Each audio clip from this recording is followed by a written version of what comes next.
A buck is basically a thing that you earn when you do your work. So like you go on Journey Tracker, you check off your work when you're done with it, and then at the end, I think like at the end of the week, they give you like $1. We earn bucks by basically when we're doing something, it's kind of doing something that we're not asked to do, and we just do it because we think it's the right thing to do. And bucks is also another accountability system. So you can take bucks, you can give bucks.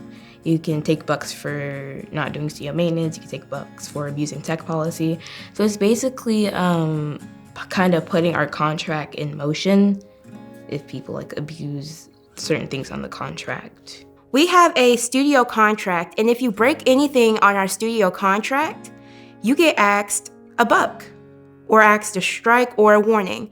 If you get 3 warnings, that is a strike. But when you get a strike, that means like a limit of technology, and a warning, you don't get anything. Sometimes if you get a warning, you really didn't do anything that bad. It's just you probably didn't clean your area. You get 3 warnings, that equals 1 strike. The first strike, I think, is you have to have a meeting with our guide and Tyler. And the second strike, which is 6 warnings, is Tyler has to call your parents.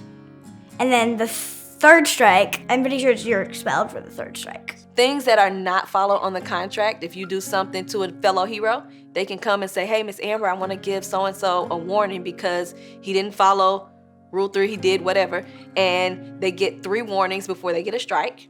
And then that strike, you have to either, depending on where it is, you have to sit away in the classroom for a little while. Maybe you have to write a note to your parents' home. So there are different consequences for the number of strikes that you have. So heroes are able to hold each other accountable, which is great because it takes it off of the guide, and they have a little more respect or feel maybe a little more intimidated by their own friends. And it gets tough to give your own friends that kind of feedback and to give them warnings too, so they get kind of a chance to do that as well, to learn how to speak up for themselves. If a learner feels that they were disrespected in any way, they'll go to someone in council and say, hey, I want to give this person a warning for being disrespectful in this way. So council will give the strike, and if the person who received the strike feels like, well, I didn't do anything wrong, they'll have a chance to appeal, and they'll sit in a meeting with council and discuss what their feelings are.